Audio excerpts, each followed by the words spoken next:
બોટાદમાં નગરપાલિકાની door to door કચરાની ગાડી સગીર વયના બાળક ચલાવતા જોવા મળ્યા, જેનો વિડીયો સોશિયલ મીડિયામાં થયો વાયરલ। લાયસન્સ વગર બાળક જાહેર રસ્તા પર ગાડી દોડાવી રહ્યા હતા।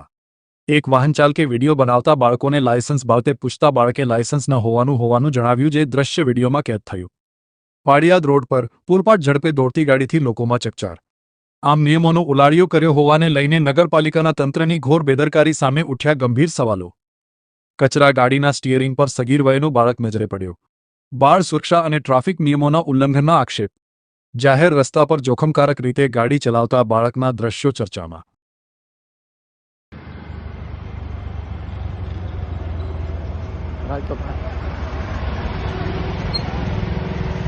लाइसेंस है तारी पास? है नहीं? क्या लाइसेंस? लाइसेंस क्या? बे पाए